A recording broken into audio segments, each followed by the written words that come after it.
What's up guys, this is Pink Across. I've hit rank 1 many times this generation and in Gen 8 as well, and today I'm going to share with you guys the 5 things that I think are most important to having success on the ladder.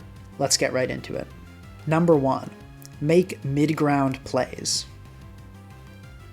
This is what I mean by mid-grounds. Analyze all of the likely plays your opponent could make and select a move that covers them all. Now, what a lot of low and mid-level players do is that they try to predict one specific play. They will call out what their opponent will do. They'll say, I think you're going to switch into this, and then they try to punish that as hard as possible. What high and top level players do is what is called making a mid-ground. You make a play that covers a lot of options, even though it may not cover those options as strong as a full-on read would, and you gain an advantage in the game through many mid-ground plays. Let's look at an example. This game, I lead with Rillaboom expecting the Clodsire, since Rotom is an extremely common lead. I get that right, and you turn on the Kingambit. Now here, I bring in my Rotom. This is where a lot of good players and mid-level players diverge. At this point, I know my opponent is not going into Great Tusk, Landorus, or staying in with Kingambit because the Will-O-Wisp is very obvious. It's also extremely unlikely that my opponent is going into Enamorus, which really hates taking a Volt Switch or a Hydro Pump. So I know the most likely options are Garganacl and Clodsire. Garganacl doesn't mind taking a Volt Switch too much, and if I go for Will-O-Wisp, it will absorb it with Purifying Salt. Clodsire doesn't love taking a Will-O-Wisp, but it absorbs Hydro Pump and Volt Switch and can get hazards up. So I am reasonably certain that he's going to switch into either Garganacl or Clodsire. Now, what a lower level player here might do is think, okay, how do I punish that most? They would pick one and try to think about how they would punish that play. So if this low level player were to predict Garganacl, probably the right play would be to Hydro Pump, because next turn you could Volt Switch and probably force the Garganacl to Terra. If you predicted Clodsire, perhaps you would Will-O-Wisp, maybe switch into Great Tusk or Rillaboom. Now, what I'm going to do is think of a play that covers both. Instead of trying to punish any particular option, I'm going to switch into Great Tusk, because that has a good matchup into both Clodsire and Garganacl. Now, even though it doesn't punish, he does end up going into Garganacl. This didn't punish quite as hard as had I used Hydro Pump or Volt Switched, but it still puts me in a good position, and it's through making these plays throughout the course of the game that you win.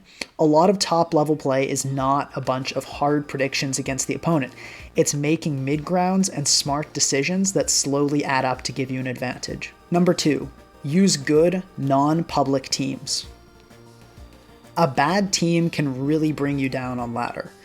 It's true that playing is important, but sometimes you have a team that just isn't working with the current metagame, and any player would be stifled by using it.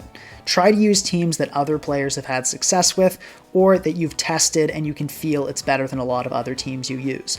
Now, it's also good not to use teams that are extremely common or well-known. For instance, this Hyper Offense team that I peaked number 1 with is getting worse on the ladder now that it's a sample team. When I play against people, they know the team, they immediately bring up the Pokepaste, and have all of these sets available. Now, a good way to counter this is by changing sets.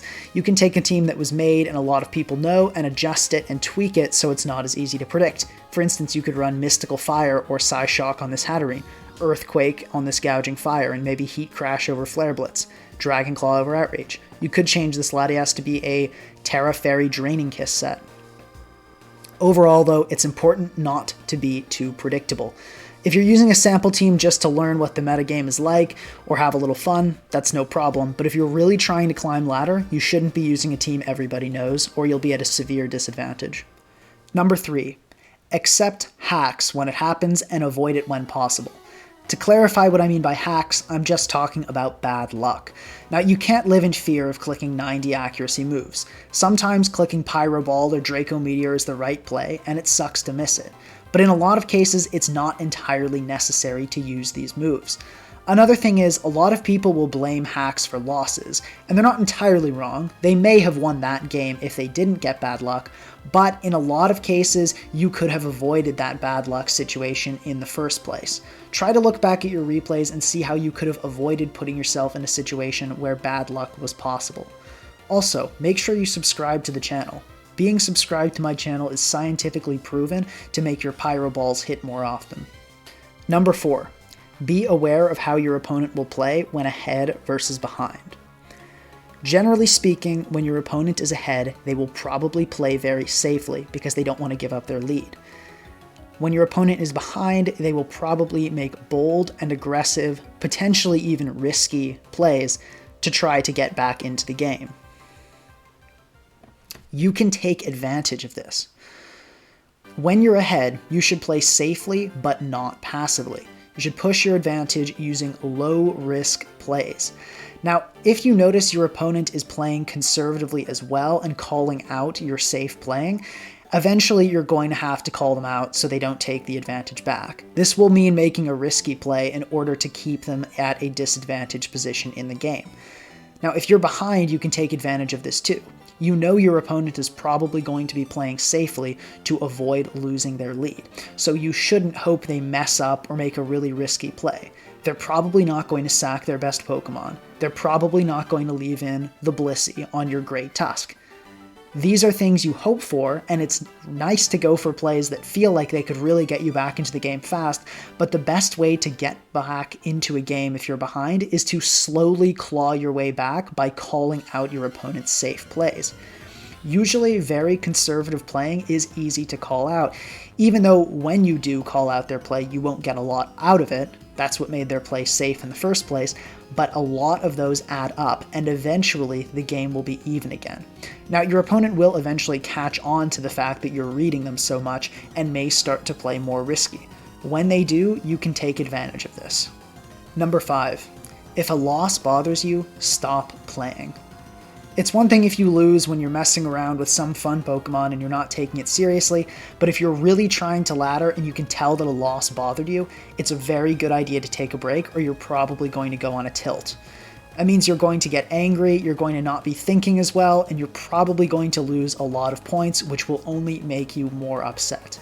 It's a cycle every Pokemon player has gotten stuck in at one point, and everyone who's been in it will tell you the best thing to do is just to stop, take a break, and come back later. Here's a bonus tip for you guys that are learning on ladder. I would highly recommend playing one of the playstyles either balance or more to the right. These are going to show you your mistakes a lot more clearly than the playstyles on the left. Stall is basically you're playing as a spreadsheet. You have a certain Pokemon that's answered by another Pokemon, and you switch it in to counter whatever's in front of you. Although it's technically the least forgiving playstyle, it's by far the most simple, and you can get very far with Stall without thinking almost at all. Hyper Offense is similar. You have a bunch of sweepers that you can throw at your opponent, and it's extremely forgiving because of that. You don't really have a team structure, so if you let something die, well, there's another sweeper in the back. Because of how forgiving it is, it can be difficult to see what errors you're making. Bulky Balance is certainly harder than Hyper Offense and Stall, but it's still a bit similar to Stall in the sense that you're mostly switching in counters. Balance, Bulky Offense, and Offense are a lot less forgiving, and you need to be smart about balancing your defensive and offensive play.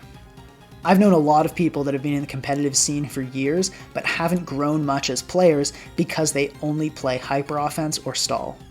I hope you guys enjoyed the video.